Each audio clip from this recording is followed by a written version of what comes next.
Salut les affamés, mille merci. Mon short précédent purée chips, ça fait 2200 vues. Pour moi, c'est énorme. Du coup, une petite question pour vous. Ça vous dérange, mes mains only, ou vous aimez bien ça? Je me mets en entier ou on reste comme ça? Dites-le moi en comme ça je saurai. Bref. Mon précédent short a donc fait 2200 vues. Je sais, ça peut vous paraître rien du tout, mais pour moi c'est déjà énorme. Ça veut dire qu'il y a des gens qui s'intéressent à ce que je fais et ça touche profondément. Du coup, j'ai vu des coms du style « Pourquoi tu nous le fais pas ?» Bah en vrai, pourquoi pas? J'ai choisi les Bretz originales et les Bretz poulet braisé. Je vous rassure. Cette vidéo elle est pas sponsor. Avec 33 abonnés, Bretz il va pas venir me chercher. Vu qu'il y a 99% de chances que ce soit dégueu, tant qu'à faire que le produit de base ait un bon goût. Car avouons-le, les Bretz, c'est les best chips ever. Dis-moi en commentaire si t'es d'accord ou pas. Comme c'est chiant à dire, best chips ever. Bon bref, en fait, j'ai fait comme dans la recette de la vidéo. Par contre, l'eau, j'ai pas pu. Alors le chef en RTT que je suis,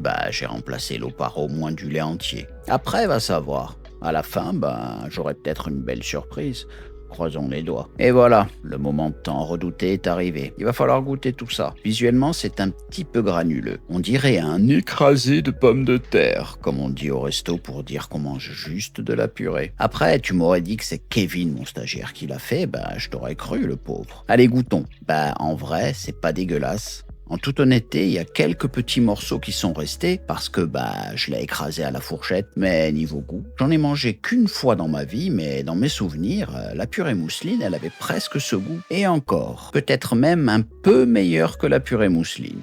Pour la première expérience, franchement, je suis étonné agréablement. Let's go tester le poulet rôti. Alors au niveau de l'odeur, je pensais que ça allait rien sentir, mais en vrai, il y a une petite odeur de fumée et c'est vraiment pas désagréable. La texture est toujours la même, toujours aussi granuleuse. Tant pis pour ma gueule, j'avais qu'à pas casser mon presse-purée avant-hier. Let's go goûter. Écoutez, franchement, c'est vraiment pas dégueulasse. C'est même meilleur que la première aux chips nature. Le goût des chips est bien présent, c'est absolument pas trop salé, ce dont j'avais peur. Mais attendez, j'ai une idée.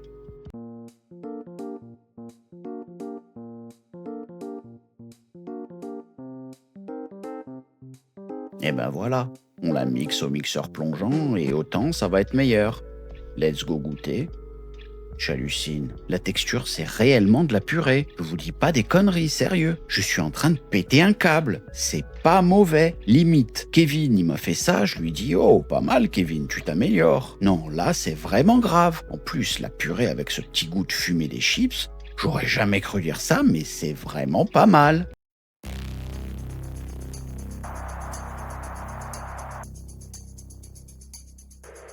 Le moment de donner mon avis est arrivé. Je vais donner une petite note aux deux accusés. Pour la première purée nature, je lui mets un 3 sur 10. Et pour la seconde, je vais lui mettre un petit 5 sur 10. Ces notes sont pas géniales car en fait ça vient des chips et donc forcément c'est trop gras, trop salé, c'est dégueulasse pour la santé et rien ne vaut une vraie purée faite maison. Pour le délire et s'amuser, faites-le une fois, c'est marrant.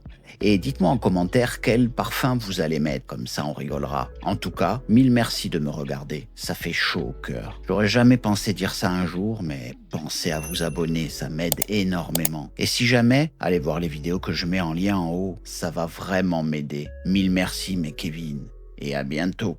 Ciao.